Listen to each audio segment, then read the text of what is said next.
What did you have for dinner, Harry? Well, I had some baked lamb with rice, covered in a tangy yogurt and egg sauce. It's called tava kozi. I see where we're going here. You started out regional, nice. Yeah, my tribute to Albania. It's Grand Tour season. We're here. Hello, everyone. Welcome to Life in the Pelotons Race Radio. Glad to have you with us. Yeah. I'm Harry, and this is Stu. That is me. Attention, courage! Here we go.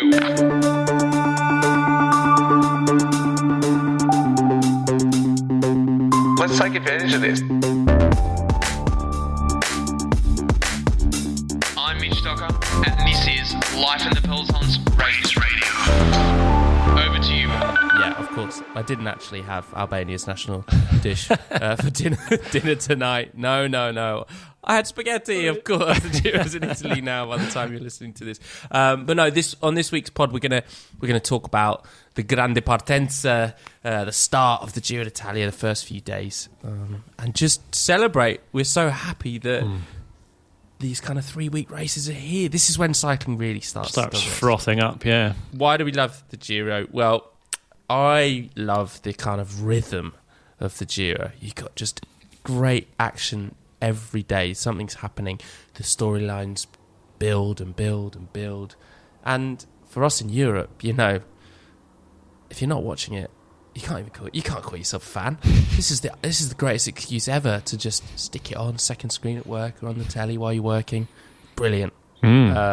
It's just multi-screen. It's really, there's something about, I know we all know this, but it's just something about that day to day. It just it really gets me going. I mean, we talked not too long ago about how I think people think it's trendy to say that the Giro's their favourite, but I can understand why, because it's the first taste of Grand Tour, the first drop after what feels like an eternity. One thing I love about the Giro is that we always fall in love with new faces. People reveal themselves. You always have these breakout stars. Has anyone caught your eyes? Yeah, who are you? Who are we falling in love with? It's like an episode of what's it called? Stars in Their Eyes, when you're like, tonight, Matthew, I am falling in love with. I think it's apt to say to fall in love with, because the Giro's tagline is Amore Infinito, isn't it? Yeah, you can love as many of them as you want, as 180 odd riders to love. Spread it around, give all your love to just one. We're polyamorous, I would say. I'm sure we could come up with a few. I've sort of developed a bit of a soft spot for Matthias Vacek, actually. I don't know if it's was he on your radar before? No. I mean, I think the thing for me is that there's in the post-race interviews, he talks about executing quite a lot, which I find quite intimidating, and that excites me. And besides his obvious prowess on the bike, there's something sort of intimidating about him, in spite of the fact he's smiley and friendly and happy to be in the team, which is, they're having a loving at Little Trek. Speaking of Amore Infinito, but yeah. Really? There's something about that. He does have that kind of. He has that great sharp Eastern face, Eastern European face as well, doesn't he? So he's from the Czech Republic. It's funny enough, I do know a little bit about him, Stuart. Yeah, tell me. Little Deepen my appreciation. Well, he's obviously he's a super talented athlete, as we know. He represented Czechia at the Youth Winter Olympics in cross country skiing at the age of 17 in 2020, and only 2 years later, at the age of 19, he'd won his first stage at a World Tour race already. There you go. Not hanging around. He's the kind of guy that he could put his hand to anything and be good at it. And what about those lead-outs from Mads Pedersen? Unbelievable. Imperious. So yeah, he's definitely one we're loving. And I mean, speaking of leading out, straight into Mads Pedersen. We've said it before on the show. We just love him. We love him. And I read a piece in Cycling Weekly actually this week. It was why is he so consistent and good now? Whereas he was a bit more up and down when he was a younger rider. And he was saying, I'm getting really good at just switching off and just being super relaxed when I need to be, but also training really hard when I need to be. And he said, the quote he said was, he's so quotable, isn't he? He said, other riders switch off, but they're actually still on their computers looking into details, while I'm watching Sex and the City for the 5th time with my wife because she likes to watch it. You would think she likes to watch it if she's watched it 5 times. Can you imagine Mads Pedersen watching Sex and the City? I love it. I love the idea of it. Just sat on the sofa, and maybe he's got like a couple of Pomeranian dogs, really fluffy cushion. Yeah, he's definitely got a cardigan that he wears to watch television, I reckon. Yeah, he's definitely a Samantha, isn't he? You think so? I would have said he was a Cynthia. To be fair, I only know Carrie though. I can't. Yeah. What makes him a Cynthia? Cynthia is for me, she's a bit more sophisticated. She's got like a dark sense of humour, which I think Mads has. Yeah, he has that, but he's about as sophisticated as a brick through the window, isn't he? He is if you're a Giro stage. Yeah, that's true. Smash. Yeah, that's another one. But boy, what else have you got? I mean, well, we'll find out. Who else has? I mean, Josh Tarling won a stage, and amazingly, first Welshman to ever win a stage of the Giro. Yeah, I couldn't believe that. I would have thought that G had done it, but he's not. He's just come second loads of times. Yeah, yeah. Something that always kind of makes me smirk a little is post-race these days. Maybe, I guess it's always been a thing, but when you have the wags at the finish line ready to celebrate and get on camera and make a real show of snogging and hugging their partner on telly, and of course Josh Tarling's girlfriend was there, and I was like, God, they're so young. I was just thinking, like, I just wanted to shake him and be like, Josh, it's not going to last. Don't invite her to the race. Come on, how long have you been together? You probably only snogged her at the school disco last year. I don't know. I mean, like, it could be the start of something beautiful. Maybe they'll look back on that video in 20 years' time and be like, oh, be doing a video slideshow at their wedding anniversary. No. I'm willing to bet on it that it won't last forever. Maybe he'll be looking back on a series of videos that are like every Grand Tour is a different girlfriend. Who knows? Exactly. Top shagger Josh Tarling. Let's find out. He's pretty amazing rider, isn't he? Yeah. And then the next day he was in the breakaway. Of course he was, because why not? Give it a go. Good fun. Have a tilt. Yeah, he does have one thing against him. He's about 3 times the size of all the other riders. So if there's anything bigger than a railway bridge, I think he's going to struggle. Yeah, I can go fast if it's flat. Who else have you been loving? Who else has been on your telly box and you've been enjoying seeing? I mean, this is not a new face, I suppose, but like Egan Bernal is back and he's wearing a beautiful Cafe Colombia inspired jumper. I'm very excited to see that. Yeah, that's cool, isn't it? That it's like often you get, your national champs jersey. Some of them are very boring if you're on Team UAE, or some of them can be quite interesting and different. But they've gone next level. It's inspired by the old '80s Cafe de Colombia team that came over to Europe and were the first Colombian team to ever really be a success outside of the country. And they had a really iconic kit. It was really cool. And his Nat Champs kit is like a throwback. Giro is inspired by that. It looks great. I'm sure. I'd love to see him do well. Seen it. But yeah, I would love to see him do well. It'd be fascinating to see how he does, because he said in an interview he still believes, and we want to believe with you too again. Yeah. He just seems like such a nice guy. Comes across really well, and by all accounts, he is that. He's having to answer loads of dull questions about what it's like to overcome setbacks. It's like, don't remind him. Let him enjoy the moment. Let him ride his bike. Yeah, don't remind him of when he crashed at 60 kilometres an hour into the back of a bus. Yeah, brutal. Former teammate of Bernal, Tom Pidcock. Oh yeah, 36.5. Do you know what? He really is. He's really selling that line, like, I'm freed from the shackles of Ineos. He's like, the straitjacket's off, the bars have been bent open, I'm finally free. But we could be in for an interesting 3 weeks, because he's well, speaking of frothing, he's good. Christ. Yeah. He's also good one for a quote, isn't he? He said afterwards, oh, I suffered like a dog, but I loved it. And then I was thinking, like, hold on, don't we see Tom's? He always has his little pampered pooches at the finish line. Yeah. Speaking of wags, he's got proper little podium dogs, doesn't he? Yeah. I don't think they suffer very much, do they? Oh, can you imagine? They've definitely got a cushion. Maybe they're allowed to sit on Mads's couch. Yeah, he was also, I mean, I don't know, like, he's a bit of a gobby shite as well, isn't he? And I think that's probably sort of you can tell that that's going to happen because of the goatee beard that he's wearing, which seems like a bit asynchronous because he's still a relatively young lad, but the goatee beard says like a bit flat cap kind of. He's going to go and like fix your boots for you or something like that. But yeah, because what did he say? He does have the face of a Peaky Blinder, doesn't he? Yeah, exactly. There's razor blades in his helmet. What did he say? He said he didn't fancy crashing in Albania, so he's obviously not a diplomat. And then I think the interviewer asked him later on, so you've basically given us your opinion of Albania, and he said something like, "Oh, there's a lot of restaurants and our hotel is nice."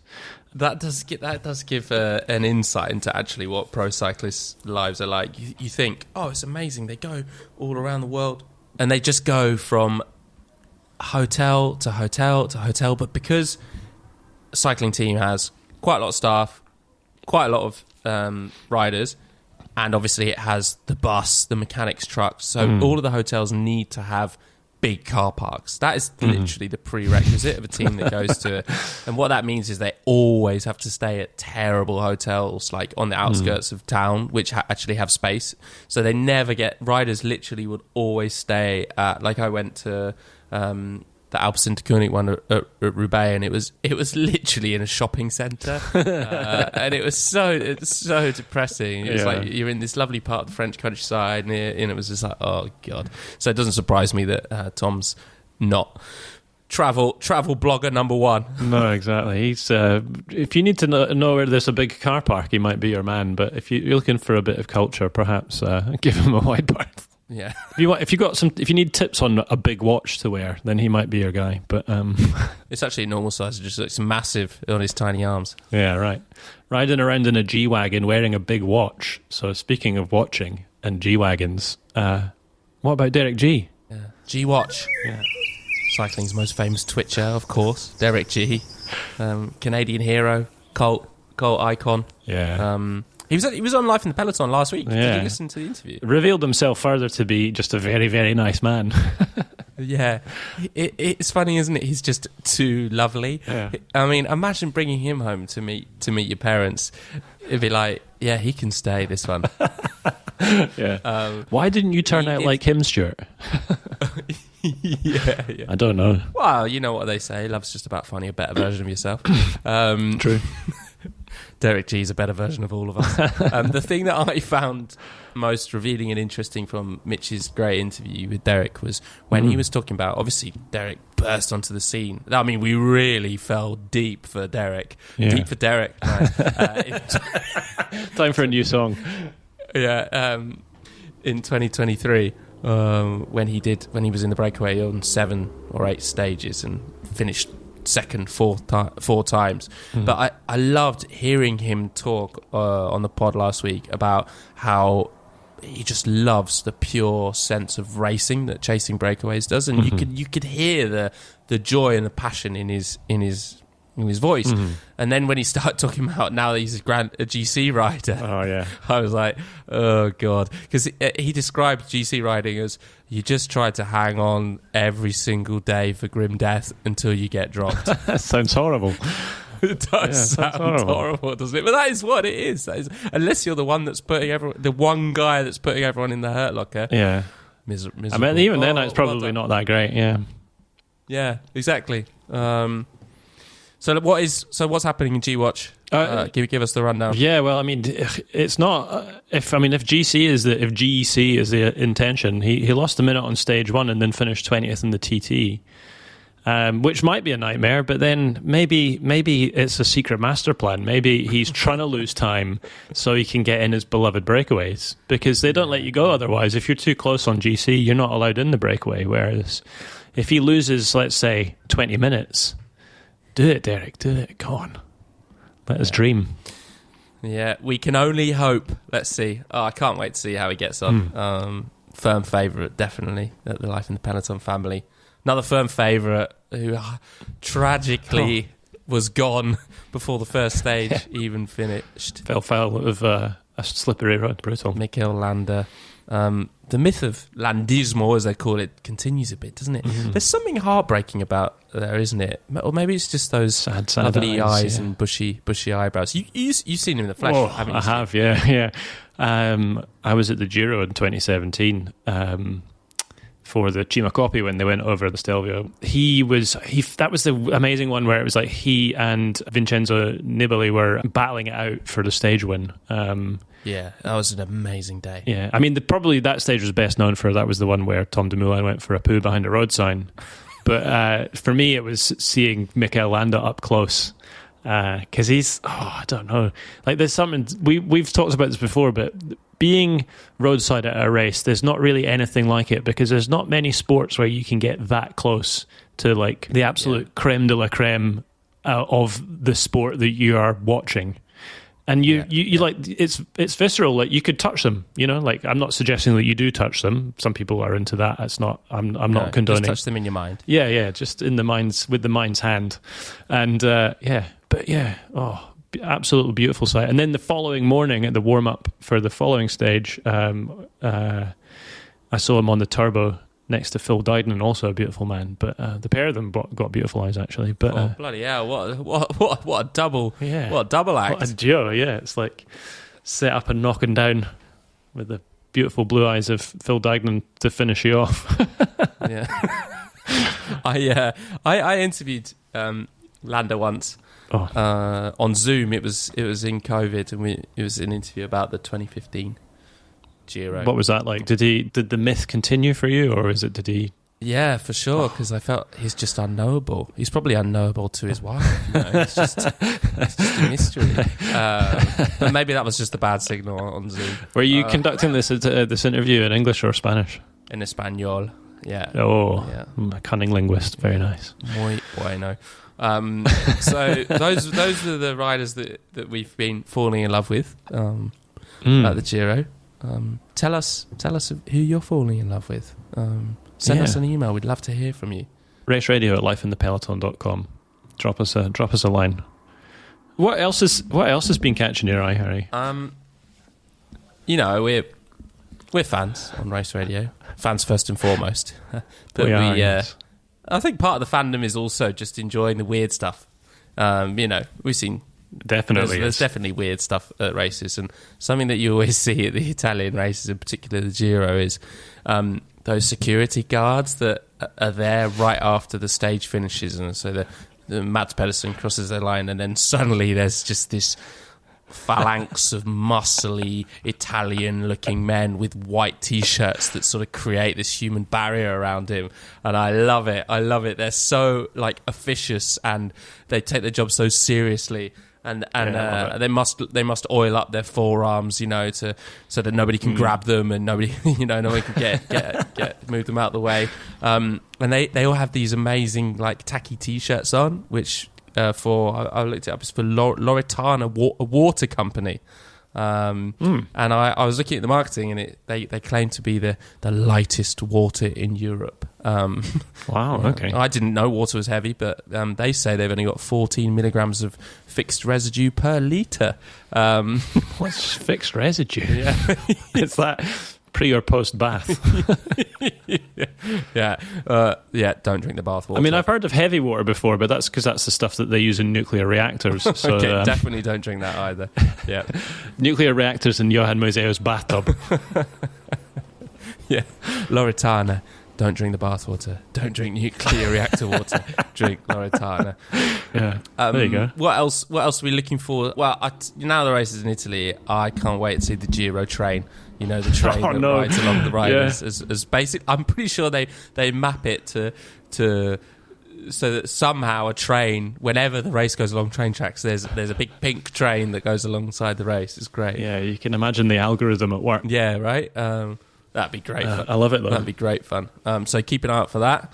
And we haven't really mentioned Albania, which in itself is mental. Which is the only place that the Giro's been so far, yeah. Guess how much they paid, allegedly, to have the Giro, the Grandi Partenza? Allegedly. I mean, what would that cost? I don't know. 50 quid? 5 million euros. 5 million euros? Yeah. Do you think that's it's like worth nearly an entire pog? Yeah. That first stage all along the motorway, 5 million euros. Nah, the third stage was beautiful, wasn't it? My God. Yeah, I don't know. I mean, there's an ultra race happening in Albania at the moment, or due to start in Albania. Will be starting in the coming days. That goes through a mountain range called the Accursed, which sounds amazing in itself, but like it looks amazing as well. Albania's a. Have you ridden there, Harry? I have. Yeah, I've done a tour of the Balkans. You've ridden your bike on in Albania. Tour. It was great. Yeah, it was absolutely beautiful. We did Kosovo, Albania, Montenegro. Oh, it was wonderful. And the mountains are stunning. And not as I didn't go to the seaside stuff, which I hear is a little bit more. I'm not sure how to put this. When you go to races around the world, you always get different animals that appear, and I loved seeing the goats on the road. You see the Intermarché rider, Ion Smith, nearly got impaled by a goat. That was good. That was great. Yeah, but you can imagine. It's like, Gary, your goat's gotten out again. It's like running across the road. You're like, it's like that video of the Labrador in Richmond Park, yeah. That was one of the first viral videos on YouTube, wasn't it? Yeah, Fenton! Yeah. Fenton! Shouting after your goat as it goes charging into the peloton. As it takes Mikel Landa out and puts his horn into him.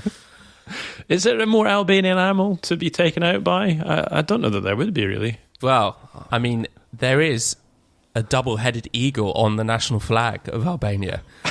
Can you imagine? So...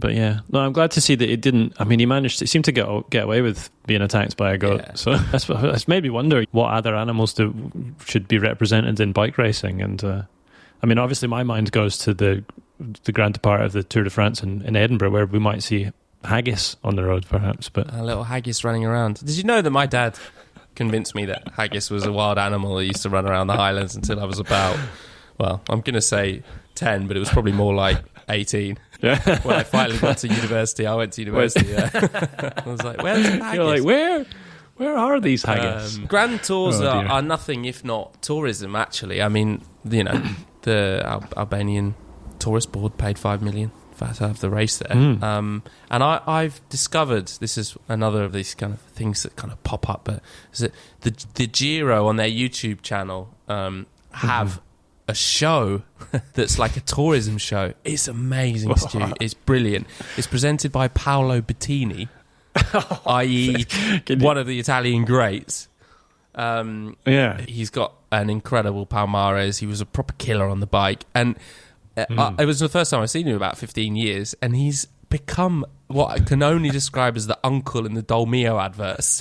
Those sauce adverts. So like, hey, come on, Stu, you're quite good at it. Come on, give me the Dolmio. Give us a Dolmio. Oh, I don't want to do that. It would be. I love Italy. I respect Italy with a great fondness. I'm not going to.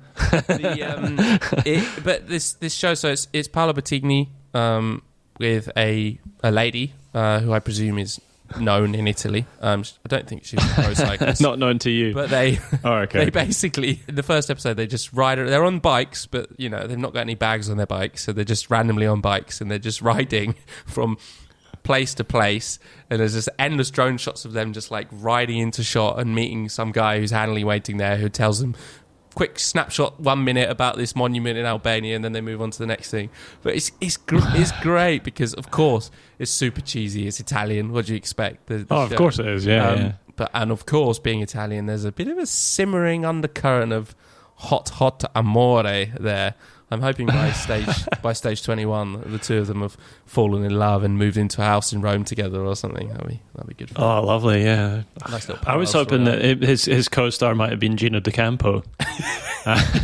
I'm not sure our Australian listeners are going to get that reference. Gino D'Acampo is a television chef who's become very famous. Trust us, just Google it. You'll find some great moments. What was his line about his grandmother? Somebody's making carbonara. One of the presenters suggests adding ham, which is a cardinal sin. Yeah, for an Italian, that's a cardinal sin. And totally unscripted. What does he say?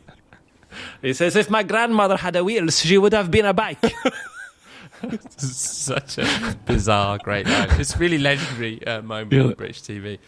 Yeah, sorry, a bit of a sidebar there. Yeah, this tourism show is quite it's quite apt, really, like you're saying. Like that's what Grand Tours are all about. And Stu, you and I, we're not gonna claim it, but we invented tourism. we did a show called Race Radio, YouTube series in 2018, where we basically had a clapped out camper van and went as fans to the races.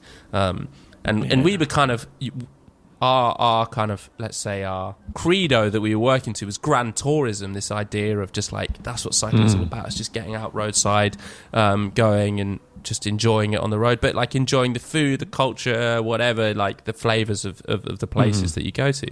And we went to the Giro. We were there for nearly 2 weeks. We did, yeah. That was could be the reason I'm so fond of it, but naturally that was the first Grand Tour that we went to, because we started at the beginning of the year, and then we drove, slept in a municipal car park in Germany.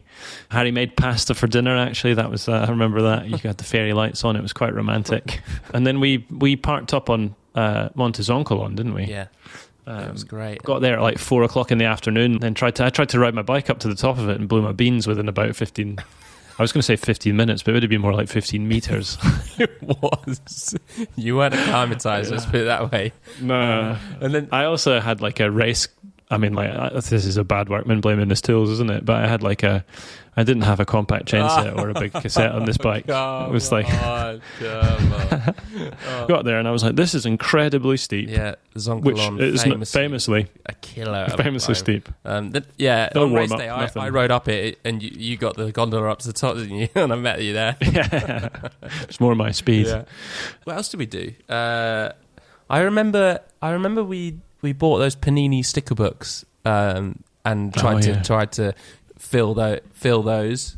I got an Esteban Chavez, my Esteban Chavez sticker signed, actually. Yeah, that was fun. By Esteban Chavez, to be clear. Not me. Yeah, it was Esteban did it. We ate quite a lot of ice cream. Yeah. I remember we drank some Negronis as well, which is a very Italian thing to do. Yeah, I know that it's a contentious drink, but and of course, that was the fateful time when I shaved my head off. Shave my hair off. Your entire head. His entire head is gone. Yeah, I don't want a number one. I want it all gone, even the brain. Yeah.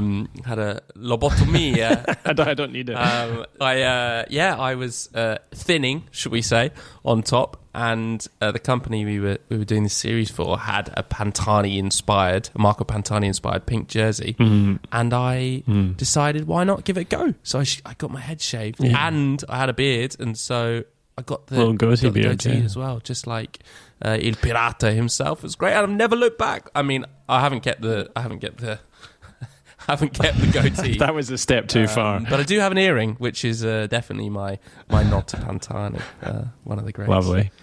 The thing I remember about that was it was kind of off the cuff, and we went into a barber shop at I can't remember what stage it was, but we were at the start town. Riders are there. Obviously, the Giro's happening. There's a race in town, and we go to a barber shop quite close to the central square where all the buses are parked.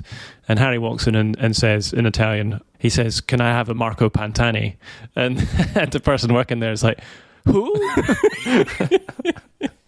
There was us thinking that Marco Pantani was like, on known and loved by all.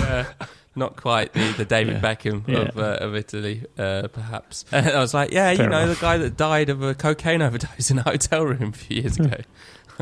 Yeah. And which one? Oh dear. So that was us in 2018, and we have been back what a time. On our own since, but I tell you what, we do have a man on the ground, don't we, who's sent us a voice note from this year's race. Zach Attack, he's back. He's on the moto again as well, isn't he, Harry? He's been driven around like the new Pope. So Zach is an Australian photographer who does all of the big races. He is, yeah. He's a friend of the podcast. Let's have a listen. Just an all-round legend, I think they say. Yeah, let's take a listen and see his impressions from Albania. So you join me back in the mainland of Italy, the bosom of the Giro, the motherland of this beautiful race, in one of those, depending on your outlook in life, in my opinion, really rather repulsive, all-inclusive resorts that the coast of Italy is dotted with. About 45 minutes outside of Lecce, waiting for stage 4 of the Giro on the first rest day of this year's race, because we've already had 3 amazing days over in Albania, and being a foreign depart, or a grande partenza, we've had a rest day to get back to the mainland and get our feet back on familiar soil. But the boys have asked me to call in, so to speak, to tell a few tall tales that I've picked up along the way in my travels in what my friend Jai Hindley deemed as the Balkan Miami, which I think, well, Tirana not so much, but Vlore definitely could have fit that bill. And between Tirana and Vlore, the amount of Mercedes G-Wagons that were kicking about would not be out of place in downtown Miami.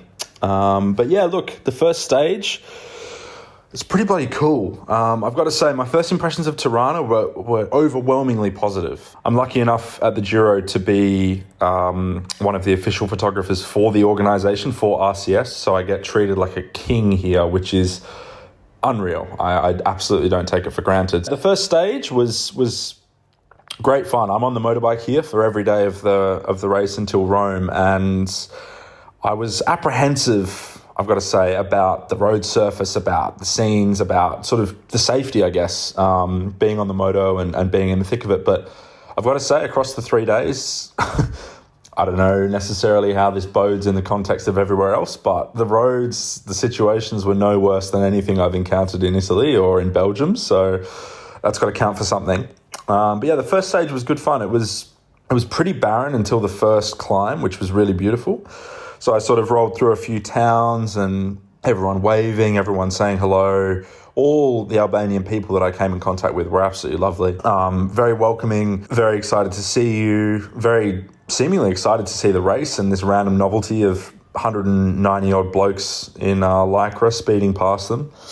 But yeah, shot the first climb, it was great fun, and then sort of cruised across some amazing Albanian vistas back into Tirana, and then shot the final circuit, which was ultra technical and really, really sort of twisty, turny, dusty roads that on the moto, even in front of the peloton going up the climb when they were going 40k an hour, was still pretty hectic to try and stay in front of them and shoot them. So I sort of stuck a pin in that and got a couple of shots early in the climb on the first lap rather, and then sort of learned my lesson on the second, got out of there, got to the finish, and yeah, got there in time to see Mads win and roll into pink, which was doubly cool for me, working for Little Trek as their official photographer. So I've not had heaps to do with him, but everything I've had to do with him is a super nice, really funny, quirky character. And it was sick to see him get such a big win and go into pink.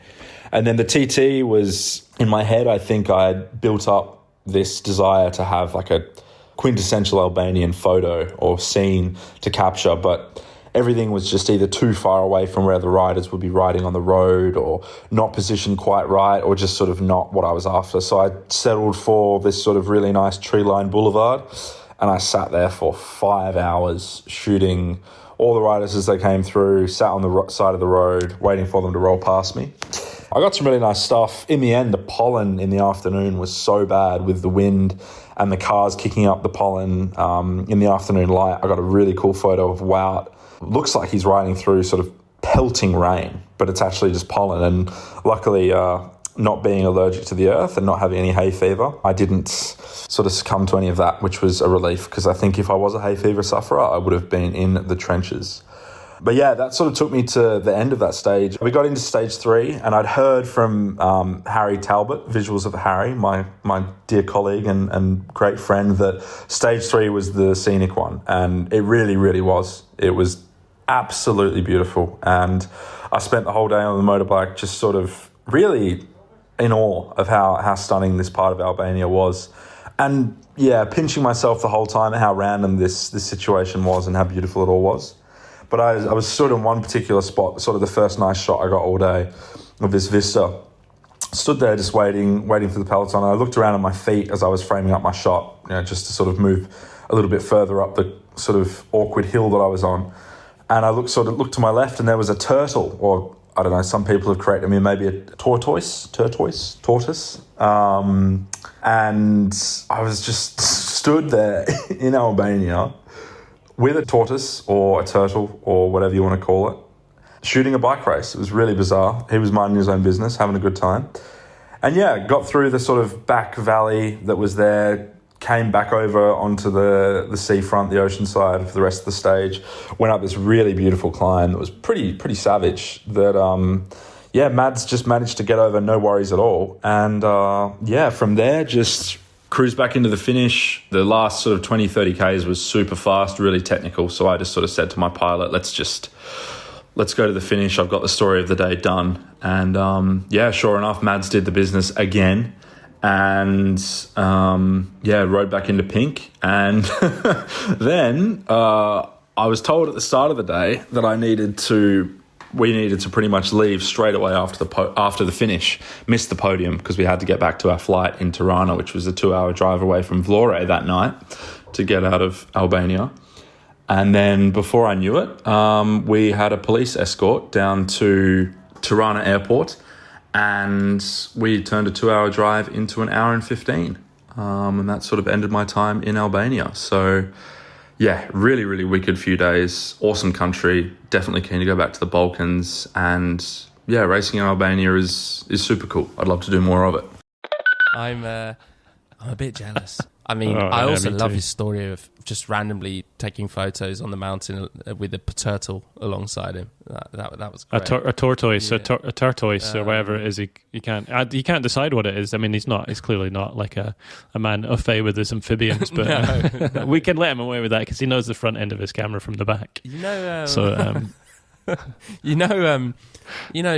Cyclists, lots of there's nicknames in cycling. Who would be the turtle? Who would be the Ninja Turtle?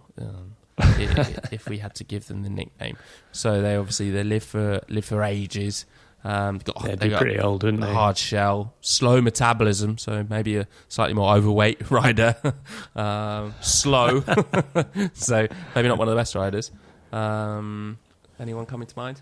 Carlos Betancourt? Yeah, he would be perfect. He's a turtle in the off season. Yeah. Well, Geraint Thomas is a bit of a turtle. He's been around for a long time. I say he's got a pretty tough shell by now. All the crashes harden him up, and he also does go quite big in the off season. Slow metabolism there. He does like a burger. Yeah. Thomas the turtle. It's not quite as cool, but Anyway, just a thought. You have to feed him lettuce. Pokes his head out slowly to. I'm sure that's probably all he eats when he's trying to slim down for the Grand Tours too. Miserable way. I enjoyed that photograph of Wout in the pollen. It's crazy. His shiny helmet glistening in the sun. It's amazing. Brilliant photo. Go and check it out. Zach Williams. Looks like he's underwater. Yeah, it's amazing. Yeah, I thought it was rain when I first saw it. I was like, it wasn't raining. Amazing. Didn't rain that day. Yeah. I mean, it hasn't rained any days yet. Speaking I'm thinking of a different race. There has been other racing going on. There has been other racing, yeah. Just sat on the sofa on Sunday and I was like, oh, Troy Broglion's on. Troy Broglion, I'm sure everyone knows it by now. It's kind of the hipsters.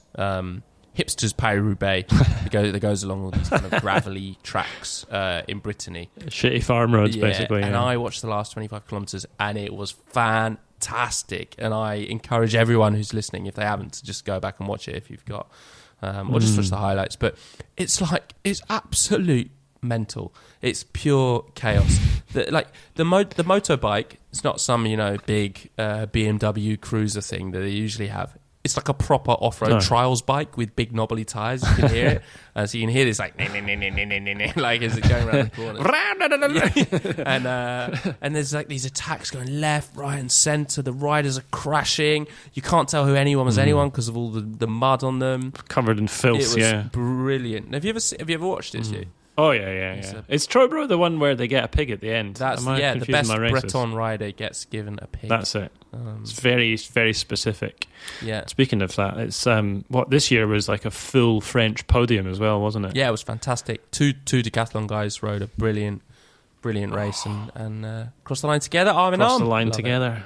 Oh, so beautiful. I mean, that's the kind of stuff I love in bike racing. Oh, yeah. You don't have to know who they are. Those two guys, I'd never heard of them before. Yeah.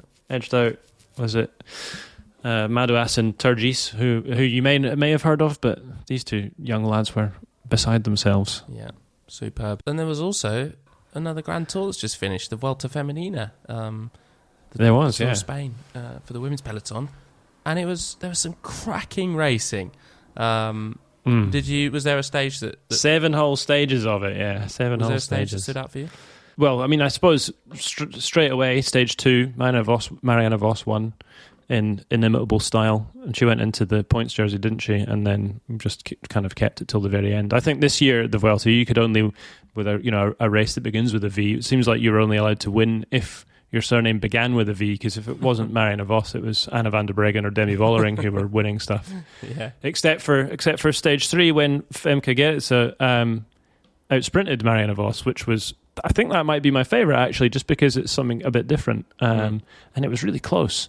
But yeah, I mean, you said it before, but like Marianne Vos has won everything. She's won so many things, and yet whenever she wins, she still absolutely lights up. And then same thing with Femke. You could see that she was just like beside herself. Yeah, it was her biggest win. Yeah, amazing. And then what did she say? She said something at the end where you're talking about how the team had been working really hard and, the kind of classic athlete stuff. But she talked about they'd had the bad kind of wind. I mean, I think I get that sometimes. But I do get terrible cross-head wind sometimes. My favourite, it has to be Anna van der Breggen's. That was well, first of all, it was her first win in 1,400 days, obviously because of the 3 years she took off. But it was like one of those absolute masterclass in savvy riding, attacking at the right time, technical ability, power. It all came together. Beautiful win. It's real proper racing that. At a time when like Watts are just like you saw on the 2 hilly finales, Demi Vollering just rides away. It's just all a la Peladal. There's nothing you can do to beat her. So that was my favourite for sure. And she's just an amazing rider. Great to see her back. I really hope she can continue to up the level and give Vollering a run for her money at the Giro or the Tour. That'd be amazing. That would be amazing. That's what we kind of need, a bit of competition, I think. It reminded me of last year, actually, because her teammate Evita Musique beat her on that uphill finish. And I think she finished just outside the top 10 this year, but she always makes me think of Andrew Lloyd Webber. So there's that.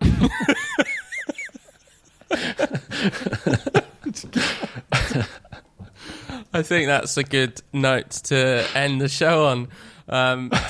We hope you enjoyed this week. It's Tim Rice. Good Lord, my musical knowledge is very weak. Sorry, everyone. You must have had a hand in it. Come on, he's got his fingers in all the theatrical music pies. We hope you enjoyed the podcast. This has been Life in the Peloton's Race Radio. Drop us an email. We would love to hear from you. Who have you fallen in love with? What are you looking forward to? Have you ever been to Albania? Let us know. What's the email again? It's raceradio@lifeinthepeloton.com. Drop us an email, and to close, it's Paulina Royaker's birthday today, Harry, so I just wondered, what have you got her? Well, my gift to her is my unrequited love. There you go. And that's eternal. Nice. So what better gift than that? Amore infinito. Yeah. Beautiful. Yeah. Cheers, everyone. Bye, everyone. Have a great week. Don't cry for me, Albania.